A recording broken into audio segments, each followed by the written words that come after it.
때 머물려 함이라. 아멘. 우리 좌우에 계신 분들과 이렇게 인사하면 좋겠습니다. 길이 참 헷갈릴 때가 있습니다.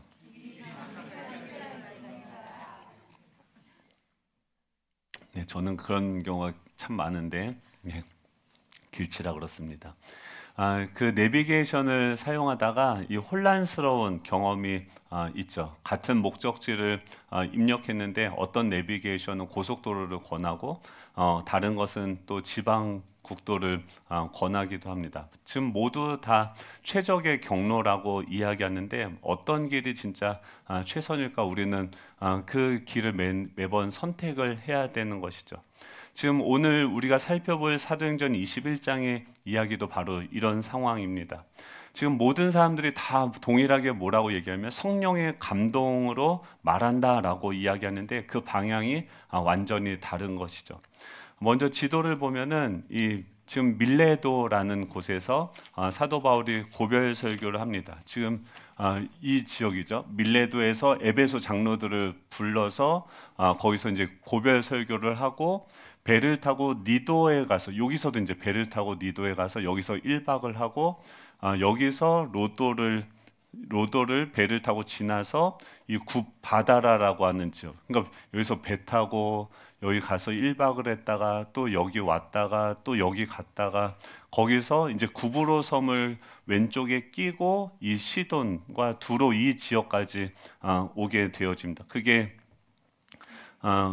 이곳에 와서 두로에서 약 7일 동안 시간들을 보내게 되어집니다. 4절에 보면 제자들을 찾아서 거기서 이레를 머물렀다라고 이야기하죠. 근데 그곳에서 사람들이 뭐라고 하냐면 제자들이 4절이죠. 네. 4절을 보면은 그 제자들이 성령의 감동으로 바울더러 예루살렘에 들어가지 말라 하더라라고 이야기하는 거죠.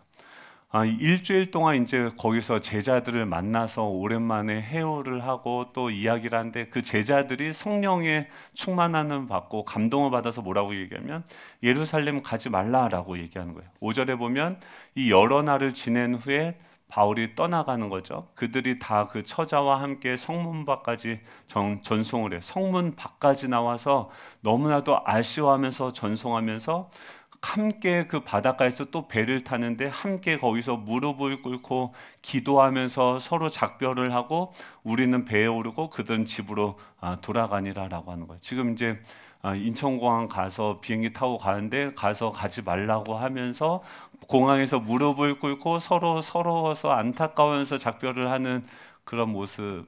뭐 필리핀은 그런 일은 없겠지만 그때는 이 배를 타고 가면은 이제는 못 보는구나라는 그런 마음으로 지금 그 제자들은 인사를 한 거죠. 근데 그 정도 일주일 동안 그렇게 설득을 하면은 안 갈 수도 있지 않을까? 마음이 꺾일 수도 있지 않을까요? 근데 지금 문제 뭐냐면 지금 바울도 성령께서 인도하신다고 하고 그 제자들도 성령께서 지금 그렇게 가지 말라라고 이야기한다라고 하는 것이죠. 그리고 7절에 보면은 거기 두로를 떠나서 이제 항해를 다 마치고 돌레미아로 옵니다. 그 밑에 있는 도시인데 형제들에게 안부를 묻고 거기서 하루 있다가 이튿날 떠나서 가이사라에 머물러서 있는데 거기서 7 집사 중에 하나인 전도자 빌립의 집에 들어가서 있어요. 그리고 그에게 딸이 넷이 있는데 처녀로 예언하는 자가 있습니다. 거기서 이제 시간을 좀 보내면서 가이사라에 있는데 10절에 보면 어떻게 합니까? 아가보라고 하는 선지자가 유대에서부터 굳이 가이사랴까지 온 거예요. 먼 길이에요. 거기까지 와서 지금 또 뭐라고 얘기하냐면은 11절에 이제는 예언을 하는데 행위 예언을 합니다. 우리에게 와서 바울의 띠를 가져다가 자기의 수족을 잡아며, 그러니까 바울이 메고 있는 그 띠를 가져다 뺏어서 허리띠를 풀러가지고 자기의 발을 묶으면서 지금 당신 성령이 말씀하시되 예루살렘에서 유대인들이 이렇게 이 띠의 임자를 결박해서 이방인의 손에 넘겨줄 것이다 라고 이야기합니다. 지금 같은 성령께서 말씀하신다고 하는데 지금 방향이 완전 다른 거죠. 바울은 예루살렘으로 가야 한다. 그래서 나는 성령의 인도함을 받아서 그 예루살렘으로 갈 것이다 라고 이야기하는데, 주변의 모든 사람들은 가지 말라. 그분들도 성령의 인도함을 받았는데, 성령께서 말씀하셨는데 가지 말라라고 만류하는 것이죠. 두로에서 제자들이 반대하고 가이사랴에서는 아가보라고 하는 선지자가 반대하는 것이죠. 가면 죽는다. 여러분, 둘 다 성령께서 감동하셨다라고 얘기하는데 방향이 정반대라고 하는 것이죠. 뭐가 맞을까요? 이런 일이 있을 수 있을까요? 없을까요? 성령께서 그럼 여기서는 이 말하고 저기서는 저 말하는 것일까요? 그것이 아니죠. 지금 우리가 살다 보면은 모두가 다 하나님의 뜻이다. 교회 안에서 우리가 부딪히는 게 뭡니까? 회의하면서 부딪히는 이유가 뭡니까? 다들 성령께서 감동을 주시고 이것이 하나님의 뜻이라고 생각하면서 얘기하는데 의견이 다를 수 있는 일이 있을 수 있다는 거예요. 그 같은 나침판을 들었다고 해서요, 모든 사람들이 다 같은 방향으로 가는 게 아니죠. 같은 나침판을 가지고서도 다양한 다른 길로 갈 수 있다라고 하는 것이죠. 오늘 본문을 보면은 지금 제자들이 성령의 감동으로 바울에게 예루살렘으로 가지 말라고 하는데, 그거는 단순한 걱정이 아니라 이것은 성령의 감동으로 받은 예언적인 통찰인 것이죠. 때로는 지금 하나님께서 우리 공동체 안에 성령의 인도함을 받아요. 부부가 만약에 제 아내가 이번에 필리핀을 가는 게 성령의 인도하심이 맞을까요? 아닐까요? 성령께서 가라고 하셨을까요? 가지 말라고 하셨을까요? 근데 저는 성령께서 인도하셔서 교회를 놔두고 할 일도 많은데 거기 가면 돼라고 하는 거는 성령의 감동을 받은 걸까요? 아닐까요? 아니에요? 저는 무조건 아니고 제 아내는 없습니까?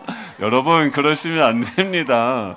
그러니까 보세요. 지금 선교를 가는 것도 하나님의 일이죠. 교회 남아서 교회를 섬기는 것도 하나님의 일이죠. 그럼 둘 다가 성령께서 말씀하시는 건데, 성령께서는 말씀하시는 건데, 이거는 뭐냐면 우리가 하나님의 일을 하다가 갑자기 이렇게, 왜냐면 운전을 하면서 가다가도 그 60km 이렇게 내비게이션에서 경고등이 켜지죠. 여기서 깜빡깜빡 하면서 빨간색으로, 여러분들은 항상 정속주행 하시니까 그런 걸 잘 모르시겠지만 그럴 때가 있어요. 이렇게 달리다 보면은 깜빡깜빡 경고등이 켜질 때가 있어요. 그러면 그 경고등을 여러분들 어떻게 해석하시겠습니까? 여기는 60이니까 60 미만으로 가야 되는구나 라고 해석하는 분도 있고, 저기 100m 앞에 가서만 속도를 살짝 줄이면 되겠다고 하는 사람도 있죠. 그러니까 하나님께서 같은 상황인데 우리의 어떤 기질과 성향에 따라서 그 성령께서 인도하시는 것은, 지금 성령께서 말씀하시는 거 뭐예요? 예루살렘으로 가는 건 위험하다, 죽는다는 거예요. 근데 그것을 가지고 해석이 나뉘는 거예요.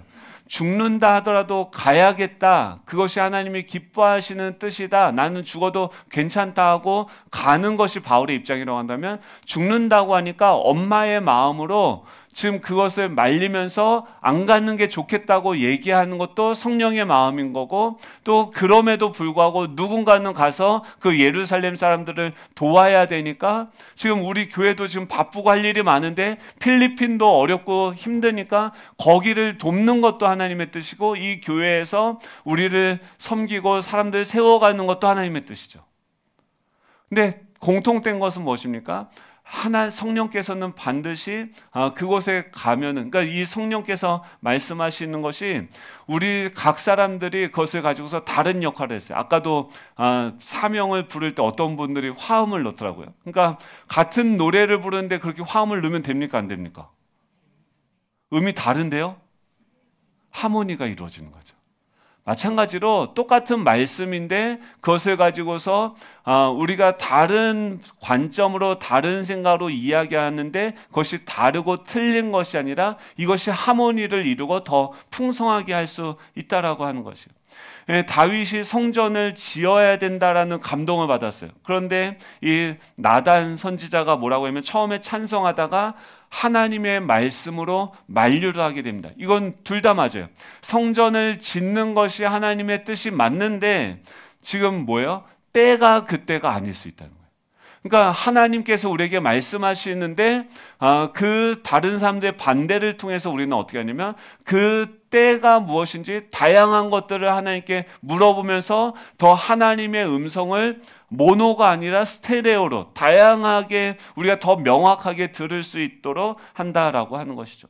우리 신앙생활에도 이런 순간들을 맞이하게 되죠. 자녀 교육을 할 때도 자녀 교육을 하는 목표는 무엇입니까? 성령께서는 이 자녀 안에 하나님의 형상이 회복이 되고 예수님을 닮아갈 수 있도록 이 자녀를 키우는 그것이 옳다라고 성령께서 말씀하시겠죠. 그런데 그 자녀를 교육할 때 엄격한 신앙 교육을 해야 됩니까? 아니면 자율적으로 신앙을 선택할 수 있도록 도와야 됩니까? 엄격이요, 자율이요? 난 자율이다. 난 엄격이다. 엄격과 자율. 역시 지혜로우십니다. 그런 거죠. 그러니까 지금 감정을 중요하게 생각하는 쪽에서는 어떻게 하면 그 아이의 감정을 읽어주고 그것을 그 아이의 감정이 상하지 않도록 자율적으로 선택할 수 있도록 도와줘라라고 이야기하는데, 또 다른 분들 이것도 한쪽에서 얘기하는 거고, 또 한쪽에서는 이 아주대학교 의과대학 조선미 교수는 영혼이 강한 아이로 키워라라고 하면서 지금 아이들은 그러다 보니까 감정만 생각하다 보니까 공부를 왜 해야 되는지, 동생한테 모래를 뿌리면은 돼요, 안 돼요? 돼요, 안 돼요? 근데 그러면은 뭘 가르쳐야 됩니까? 동생한테 모래를 뿌리면 안 돼라고 훈육을 하고, 그것이 이해가 되든지 안 되든지 네 감정이 어떻든지 간에 하지 말아야 될 것은 하지 못하게 가르치는 것도 필요하다는 거예요. 근데 어떤 사람들은 감정만을 이야기하면서 너는 그때 감정이 어떻길래 그 모래 들고 던지는 거는 감정이 어떻든지 간에 하지 말아야 되는 거죠. 이분이 얘기하는 것은 모래를 아이에게 던지면 안 되는 이유에 대해서 주구장창 설명하지 말고 손을 붙들고 아이 손에 모래를 뺏어야 된다라고 말하고, 단호하게 훈육을 해야 할 때는 훈육을 해야 될 텐데 잘못된 공감을 하게 되면 버릇이 없는 아나무인격의 아이로 자랄 수 있다라고 경고합니다. 이 말은 뭐냐면 아이 하나 키우는 것도, 이 아이 자녀 교육 방법도 어느 하나가 정답이 아니라 때로는 엄격해야 되고 때로는 감정을 읽어주고, 그래서 질서와 법을 가르쳐야 되는 것도 필요하고 그 아이의 감정을 공감해주고 들어주는 것도 필요하다는 거죠. 그리고 아이는 뭐라고 하면 아이는 아이로 돼야 된다. 너무 요즘에는 아이들한테 선택권을 한다고 하면서, 근데 아이는요 미성년자지 성인이 아닙니다. 부모와 동일하게 맞먹으려고 해서는 안 되죠. 동일한 인격체지만 아직 성숙하지 못한 아이가 모든 것을 결정하게 하는 것은 오히려 잘못된 결과를 나타낼 수도 있다고 하는 것이죠. 우리가 그 아이들이 선택하는 법들을 그러니까 이것처럼 지금 아이들 교육하는 데 있어서도 성령께서 둘 다 때로는 엄격하게 하시고 때로는 자율적으로도 하시면서 하나님께서 인도하겠죠. 또 우리 기질에 따라서 다양한 방법들을 하게 되겠죠. 근데 이게 하나만 옳고 틀린 것이 아니라 이 아이를 하나님의 형상으로 만들어가기 위해서 우리가 교향곡처럼 다양한 소들이 합쳐져서 하나의 하나님의 뜻을 명확하게 드러내는 방식으로 한다는 거죠. 직장을 선택하는 문제에서도 여러분 안정적인 직장을 선택해야 됩니까? 선교적인 삶을 선택하게 됩니까? 나는 선교적인 삶을 선택하겠다. 아무도 없습니까?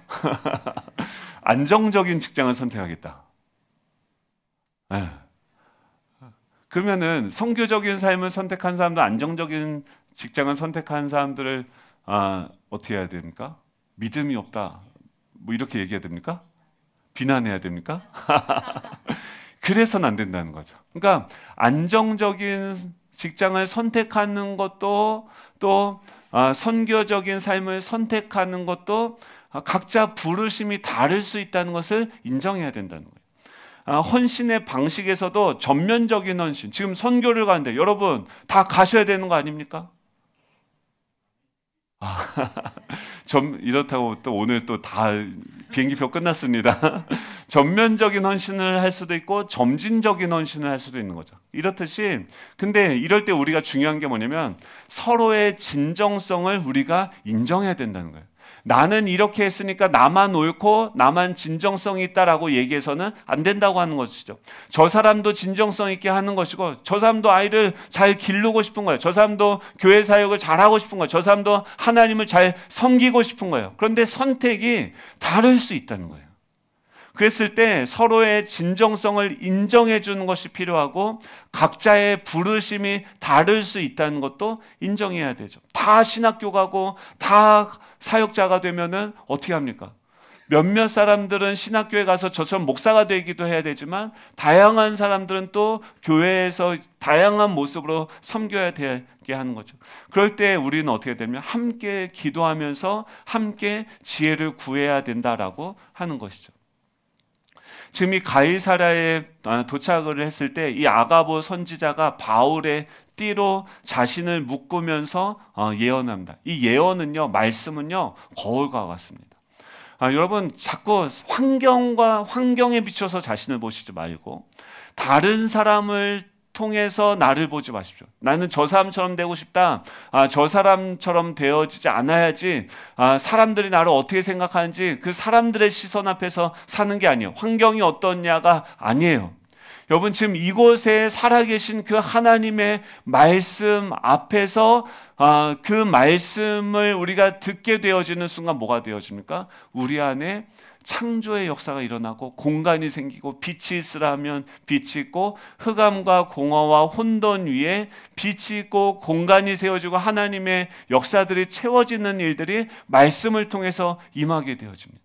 지금 이 중요한 것은 뭐냐면 그분들이 지금 이 예루살렘에 가고자 하는 바울이나 반대하는 사람들이 다 무엇 앞에 있습니까? 하나님 말씀 앞에 있다는 거예요. 여러분 2025년도 이 하나님의 말씀, 그 예언 앞에서 여러분들의 미래를 비춰주는 그 거울 앞에 서실 수 있기를 축복합니다. 근데요, 이 예언이요, 때로는요, 경고등이 되기도 하고, 때로는 준비 신호가 되기도 한다는 거예요. 전방에 과속 카메라가 있습니다라고 말할 때 어떤 사람들은 그걸 경고등으로 듣기도 하고 어떤 사람은 준비 신호로 받기도 하는 것이죠. 그래서 어떤 사람은 다른 길로 돌아가기도 하고 어떤 사람은 속도를 줄일 수도 있는 것이죠. 지금 전방에 과속 카메라가 있습니다라고 하는 그 경고, 그 예언 앞에 우리의 반응은 다양할 수 있다라고 하는 것이죠. 성경에서도 이 요나야가 니느웨 심판을 했을 때 유턴하라고 이야기할 때도 있고요. 또 예레미야서에서 포로들에게 예언할 때는 뭐라고 합니까? 지금 70년이라는 그 시간을 너희들은 준비하면서 인내하며 기다려야 된다라고 하는 이 똑같은 예언인데 돌아와라라고 하는 회개 메시지일 수도 있고 기다리라고 하는 말씀이 되어질 수도 있다라고 하는 거죠.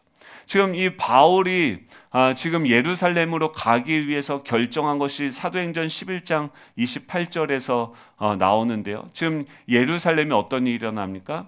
그 중에 아가보라고 하는 한 사람이 일어나 성령으로 말하되 천하의 큰 흉년이 들리라 글라우디오 때에 그렇게 되니라 라고 얘기해요. 지금 누가요? 아가보가. 지금 아가보가 누구예요? 아까 바울의 띠를 가지고서 거기 가면 너 이렇게 묶여서 죽을지도 몰라 예언했던 사람이 지금 11장에서는 뭐라고 얘기하면 글라우디오 때에 지금 이 예루살렘에 흉년이 있을 것이다 라고 이야기했어요. 그래서 29절에 보면 제자들이 각각 그 힘대로 유대에 사는 형제들에게 부조를 보내기로 작정하고 지금 그것들을 계속 모은 것을 지금 사도 바울이 가지고 가는 거예요.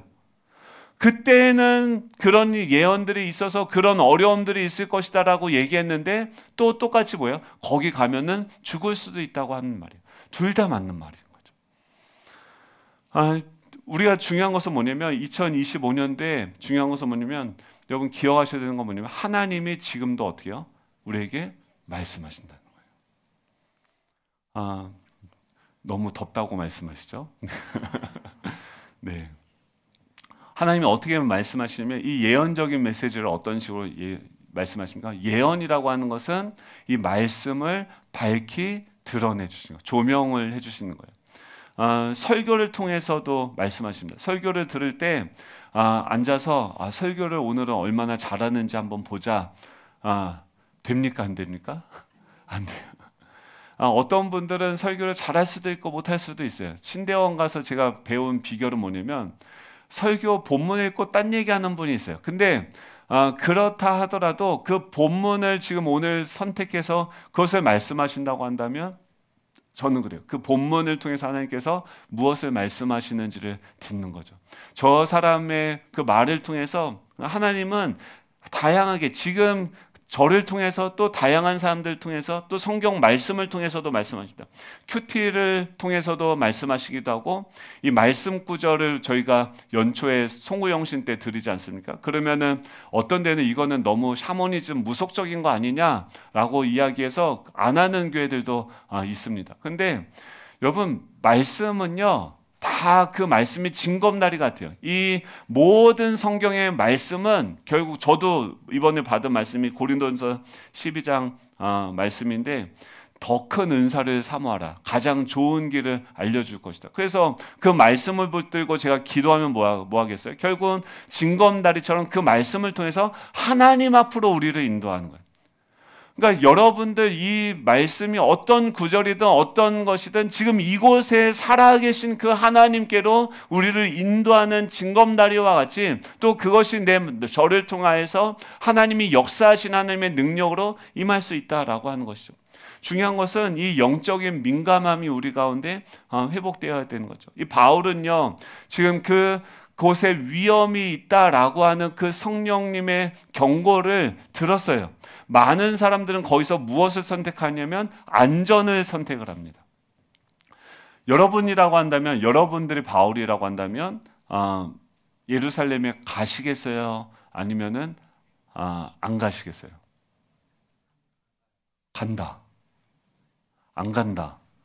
대부분 안 가시네요. 네. 그러면 안 가는 거는 잘못된 겁니까? 안 가는 것도 하나님의 뜻이겠죠. 가는 거는요. 가는 것도 하나님의 뜻이에요. 그럼 누가 갈까요? 바울이. 맞아요. 바울이 가는 거예요. 만약에 바울이 10년 전이었다면 20년 전이었다면 안 가는 거예요. 그 전에 그러면 그런 상황들이 있었을 때 바울은 안전함을 선택한 적이 있었을까요? 없었을까요? 있었죠. 원래 바울이 유럽 가려고 했던 사람이 아니야. 아시아로 가려고 했던 사람이에요. 그러니까 그때마다 하나님은 우리에게 선택권을 주시고 바울은 지금까지 수많은 안전을 선택해 왔는데 그러면서 그 안에 있는 것이 복음이 자라가서 어떻게 해요? 내가 그곳에서 죽는다 하더라도 지금 바울이 뭐라고 얘기하면 13절에 보면 여러분이 어찌하여 울며 내 마음을 상하게 하느냐 나는 주 예수의 이름을 위하여 결박당할 뿐 아니라 예루살렘에서 죽을 것도 각오하였느니라 라고 이야기하는 거죠. 이제 내가 주 예수의 이름이 이제 바울 안에 무엇보다 커졌냐면 결박을 당하고 예루살렘에서 죽는 것보다 주 예수의 이름이 바울 안에 훨씬 더 커진 거예요. 그래서 이제 죽는다 하더라도 그 예수님의 이름을 위해서 내가 결박을 당하고 죽는 것도 나는 괜찮다, 자유해졌다. 지금 바울은 자신 안에 가장 좋은 것들. 근데요, 보세요. 안전함을 추구한다. 제가 이번 한 주에 안전함을 선택한다는 것은 뭘까요? 왜 안전함을 선택할까요? 뭐가 안전함일까요? 안전함의 그 뿌리에는 뭐가 있을까요? 두려움이 있어요. 결국 우리가 안전한 것을 선택한다는 것은 두려움에 의해서 여전히 내 안에 움직여지는 부분들이 그만큼 많다는 거예요. 그게 재정의 부분이든 선택의 부분이든 직장의 부분이든 자녀의 부분이든 안전한 것을 선택한다고 한다면 아직 그 안에 있는 두려움들이 깔려 있다는 거죠. 그때 우리는 뭘 해야 됩니까? 그 안에서 계속해서 하나님의 음성을 듣고 하나님을 알아가면서 지금 이 남은 자들도 계속 고민을 하겠죠. 왜 바울은 이런 상황에서 저건 미친 짓 아닌가? 저건 자살행위 아닌가? 왜 그 길을 가는가? 라고 질문하겠죠. 근데 그 바울의 행보를 통해서 그 남은 자들은 무엇을 경험합니까? 사망이 바울을 삼키지 못하는구나. 사망이 결박이 그를 기다리지만 하나님이 그 사망보다 결박보다 크구나. 나중에 이 에베소 장로들과 이 반대했던 사람들도 어떤 길을 가겠습니까? 이 사망과 결박이 있지만 그것을 두려워하지 않고 이 성령께서 이 부활의 영이 지금 나와 함께하고 계심을 믿고 나아갈 수 있는 승리의 길을 걸어갈 수 있게 되어지겠죠. 우리가 교회 안에 보면요, 어떤 사람은 야, 저 사람은 뭐 집사인데 권사인데 목사인데 저거밖에 못해, 저거밖에 선택 못해, 이렇게 비난할 것이 아니라는 거예요. 지금 각자의 부르심이 다르고 각자의 신앙의 수준이 다를 수 있다는 거예요. 우리가 그때 어떻게 해야 됩니까? 그 사람들을 격려하고 인정하면서, 지금 이들을 어떻게 합니까? 끝까지 반대하고 권했지만 그 바울이 결과적으로는 뭐라고 결정했습니까? 나는 예루살렘에서 죽을 것까지도 각오하면서 그것을 선택했다라고 이야기했을 때 14절이죠. 그가 권함을 받지 아니하므로 우리가 주의 뜻대로 이루어지리다 하고서 그쳤다라고 얘기해요. 그의 선택을, 그의 결정을 존중하면서 때로는 가장 큰 사랑이 무엇입니까? 보내는 거예요. 마치 자녀를 군대 보내는 부모의 마음처럼 위험하지만 그가 가야 된다고 선택했어요. 제가 신학을 한다고 했을 때 저희 부모님은 오케이, 바로 흔쾌히 오케이 했을까요? 안 했을까요? 우리 부모님이 교회 다니시니까 함부로 50대 50 지혜로우십니다. 여러분들의 자녀가 신학을 한다고 하면 보내시겠어요? 안 보내시겠어요? 90대 10. 그렇죠. 근데 보면요, 저도 학생들이, 청년들이 와서 신학을 하겠다고 하면 저는 오케이 할까요? 못하게 할까요? 전 무조건 반대합니다. 근데 갈 사람은 가요. 저는 뭘 하냐면 한 번 더 생각해보고 한 번 더 그 친구와 고민하고 완전히 그 수많은 반대에도 딸을 가진 부모들은 남자가 오면은 바로 오케이 합니까? 거절합니까? 전 딸이 없어서, 전 딸 낳으면 무조건 반대하려고 그랬어요. 거절해봐야 정말 그들이 사랑하는지 안 하는지도 알 수 있는 거죠. 근데 지금 그것도 사랑인 거죠. 거절도 사랑이고 오케이도 사랑인 거죠. 이거를 무조건 날 반대한다, 틀렸다 이런 것이 아니라 지금 이들은 뭐예요? 너무나도 사랑해서 그들을 사랑에 반대를 하지만 결국 그 바울이 결국은 반드시 가야 될 것이 예루살렘이라는 것을 알고 나서는 어떻게 합니까? 흔쾌히 축복하면서 보내는 거예요. 여러분, 이 과정이 너무 중요합니다.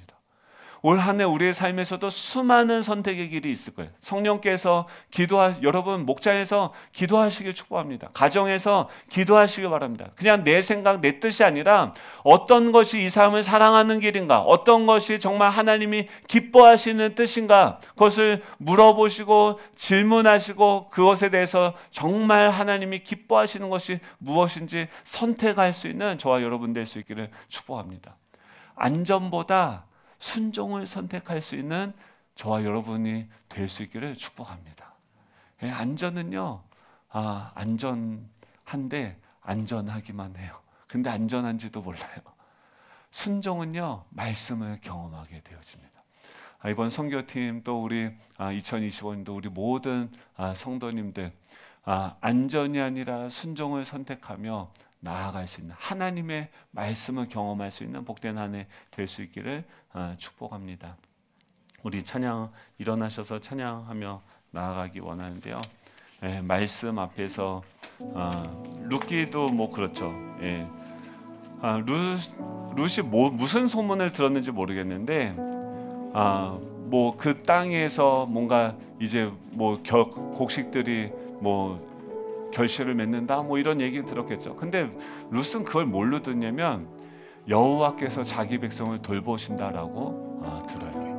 여러분, 지금도 수많은 뉴스가 있고 수많은 이야기들이 있고 지금도 다양한 사람들, 어제도 제가 어떤 분 신방하면서 그분이 딴 얘기하는데 저는 그게 저한테 하나님이 지금 이 말씀을 하고 계시는구나로 들리더라고요. 여러분, 하나님은요 저를 통해서도 설교를 통해서도 주변에 있는 사람들을 통해서도 지금 우리에게 말씀하시는 줄 믿으시기 바랍니다. 여러분, 그 말씀에 순종할 때 하나님을 경험하게 되고 하나님의 영광을 맛보게 되어지는 2025년도 되어질 줄로 믿습니다. 우리 찬양하고 나아가겠습니다. 주님 말씀 앞에 홀로 섭니다. 우리 찬양합니다.